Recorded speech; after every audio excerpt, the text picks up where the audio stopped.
Nah, Lim Okson pun membawa Munju berlayar melalui Esom Shipping. Lalu, ya, selain gak suka melihat wajahnya, Mak Lampir juga gak ingin ada ancaman di kapalnya. Lain halnya dengan Jungsang yang hanya menuruti ibunya, apalagi ibunya menjelaskan kalau ia ingin menjadi wanita paling berkuasa di dunia. Dan sekarang ia akan membunuh semua orang yang berani menghalanginya, memastikan Jungsang gak melakukan hal yang aneh. Toh Jungsang jugalah yang akan mewarisi semua itu. Namun karena itu Jungsang pun ditugaskan membawa Munju ke ruangan ibunya, di mana Munju mulai membujuknya untuk menghentikan Mak Lampir yang berencana menciptakan perang dunia ketiga. Nah, Munju yang diborgol di ruangan Mak Lampir bertanya-tanya sejak kapan dia merencanakan semua itu, sehingga Mak Lampir yang merasa Munju gak bisa lagi melawan akhirnya cerita. Ya, ketika terpuruk di Amerika, ia yang mulai membangun relasi, akhirnya menemukan bakat terpendamnya yang pandai melakukan konspirasi. Dan karena pengalamannya sebagai istri dari pejabat selatan yang korup, Mama Rika pun menjadikannya mata-mata untuk mencari informasi terkait pejabat korup yang ada di Korsel. Alhasil, ia pun dapat mendirikan kontraktor senjata, dan atas dukungan Amerika, ia bisa menemui banyak pimpinan negara, membuatnya semakin menggila.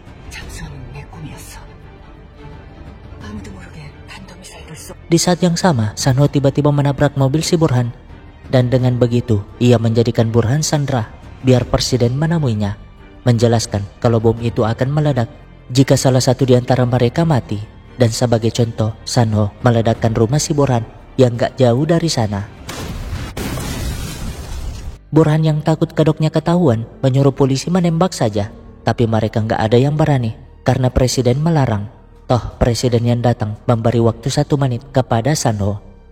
Alhasil, Sanho pun melepaskan Burhan dan berkata,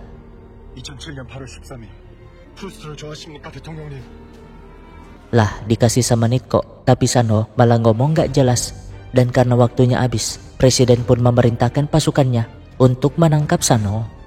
Jelas dong, si Burhan ngakak sambil berkata kalau ia akan membunuh Sanho saat di penjara. Toh nenek Sanho juga sudah dia bunuh 2 hari yang lalu, membuat Sanho hanya bisa menutup mata saking sedihnya. Beralih ke Mak Lampir yang menjelaskan bagaimana ia mengatur perang di berbagai negara hingga menjadikan bisnisnya sebagai pedagang senjata nomor 1 di dunia. Dan berkat itu, ia pun dapat menjalin relasi dengan Korea Utara melalui Kim Han-sang. Alhasil, melalui Korea Utara yang tertutup, ia dapat bertransaksi ilegal tanpa ketahuan, atau dengan kata lain, ia menciptakan kekuasaan tanpa satupun yang tahu siapa dirinya. Hanya saja, ia yang tahu kalau bisnis itu tidak abadi. Akhirnya memanfaatkan Junik untuk membangun aset triliunan secara diam-diam, serta menciptakan kapal selam nuklir di utara, lalu menghasut Raja Idisa untuk membeli kapal selamnya melawan Amerika. Intinya, Mak Lampir ini gak peduli permusuhan utara selatan ataupun Amerika, karena yang ia inginkan hanyalah melihat perang di mana-mana. Dan ia pun menunjukkan alat kontrol yang dapat meluncurkan nuklir dari kapal selam itu jika Raja Idisa gak berani melakukannya. Di saat yang sama, presiden ternyata diam-diam menemui Sanho, karena yang dikatakan Sanho tadi adalah momen penting yang gak pernah ia lupakan ketika Munju membantunya dalam perdamaian 4 negara yang hampir konflik saat itu. Dengan begitu, Sanho pun menceritakan semuanya. Sementara si Burhan mulai gelisah akibat tidak menemukan Sanho di penjara. Namun tiba-tiba kejaksaan menangkapnya karena Burhan terbukti merekayasa penangkapan mata-mata, termasuk tuduhannya kepada Munju, membuat Burhan marah kepada presiden. Tapi presiden mah gak menggubrisnya, karena yang terpenting sekarang adalah menyampaikan semua itu kepada presiden Amerika. Alhasil, untuk memastikannya, Amerika pun membawa Anderson ke tempatnya, sehingga Anderson dapat menunjukkan semua bukti, meminta presiden untuk membukukan transaksi ke utara, biar Kim Han-sang tidak memberi kontrol nuklirnya kepada Raja Idisa. Alhasil, Junsang menerima kabar kalau uangnya gak bisa terkirim ke utara, sedangkan Munju akhirnya membocorkan kalau sikap Lim Okson yang dulu benci kepadanya membuat Jinuk menyelidiki dan akhirnya tahu kalau dirinya bukan anak kandung, termasuk masa kecil Lim Okson yang sangat kelam.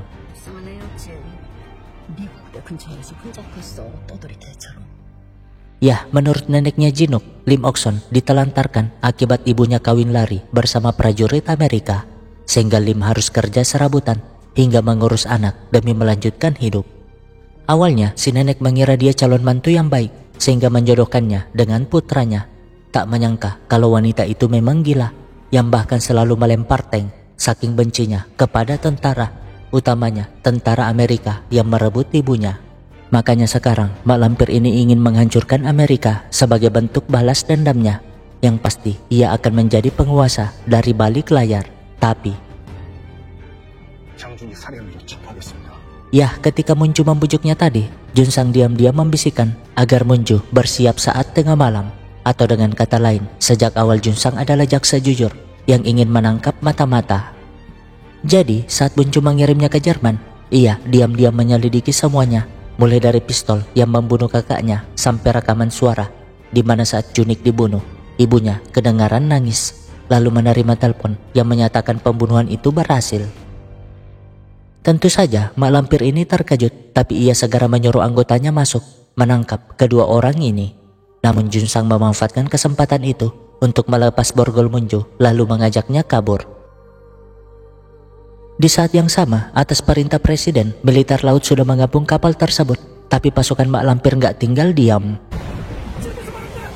Sementara Junsang menjelaskan kalau selain ruangan ibunya, ada satu lagi telepon di ruang kendali, sehingga mereka harus buru-buru ke sana untuk menghubungi Kim Hansang. Sayangnya, saat di tangga, kaki Junsang kena tembak. Untung si Munju segera melindunginya, tapi karena itu Junsang meminta Munju duluan sambil minta maaf atas keserakahannya kemarin. Jujur, kalau ia melakukan semua itu karena satu-satunya orang yang selama ini menganggapnya sebagai keluarga hanyalah Jinuk, meskipun mereka tidak sedarah. Di luar, pasukan militer berhasil menerobos pakai helikopter, sementara Munju segera sembunyi di loker akibat terus dikejar pasukan Mak Lampir. Namun, mendengar suara tembakan, ia mulai panik dong, apalagi ada yang membuka lokernya. Ya, sebelumnya presiden mengizinkan Sanho menolong Munju, tapi dengan syarat Sanho harus menjalani hukuman akibat meledakkan rumah hiburan. Dan sekarang sambil menunggu situasi aman, mereka pun curi-curi kesempatan untuk melepas kerinduan. Setelahnya mereka pun menerobos dan akhirnya berhasil ke ruang kendali.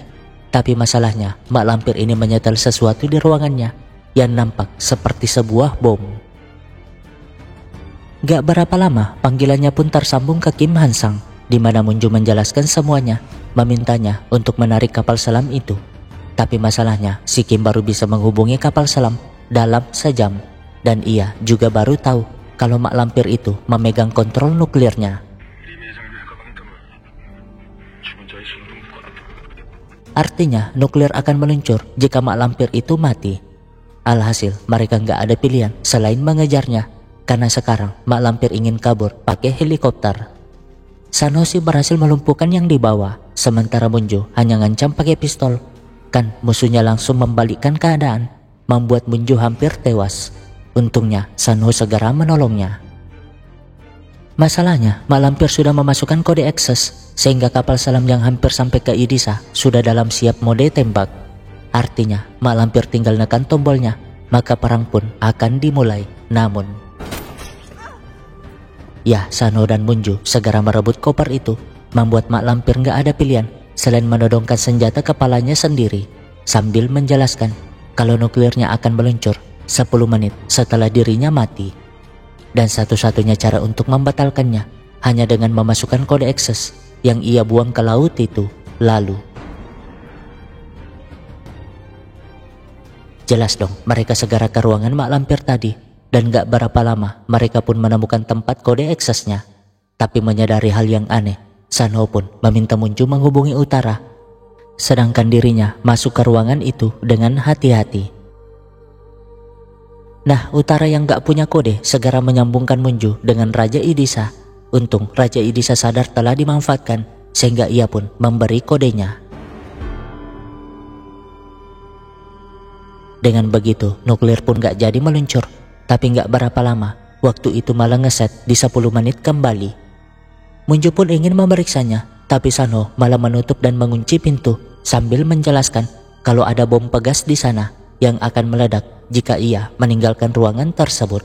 Dan masalahnya, bom yang akan meledak dalam 10 menit itu adalah 20 kilo bom C4 yang akan menghancurkan kapal tersebut.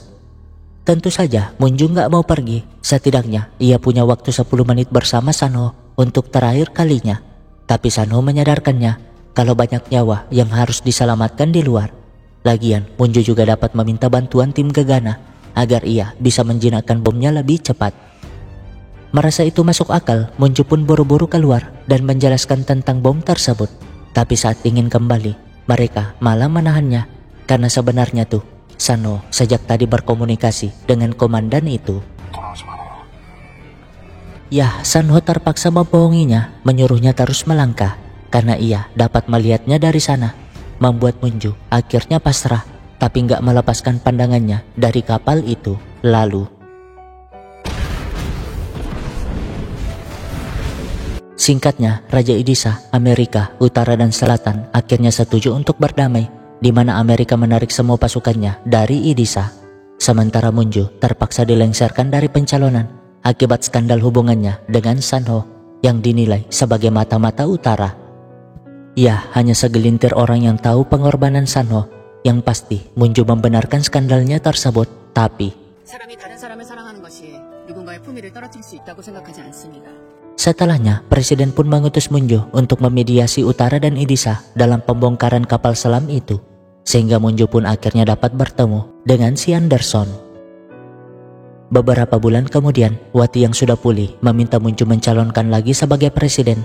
Toh, nama Munju di peringkat pertama dalam setiap survei.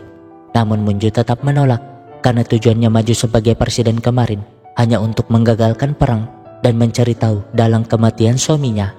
Padahal kan Udin dan Wati sudah siap jadi ajudannya apapun yang terjadi. Singkatnya, ketika Munju menjalani hidup santainya, Presiden tiba-tiba mengabari kalau ia siap mendukung Munju sebagai presiden. Ya, setelah melihat hasil survei dan apa yang dilakukan Munju selama ini, Presiden pun memaksanya untuk maju. Munju sih menolak karena ia sangat patah hati setelah ditinggalkan Sanho. Namun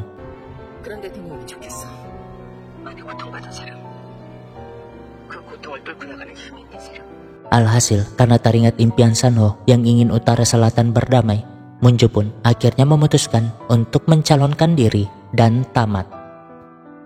Ya, hidup ini bukan tentang seberapa lama kita berjalan, tapi seberapa tulus kita melangkah. Terima kasih telah menjadi bagian dari channel ini.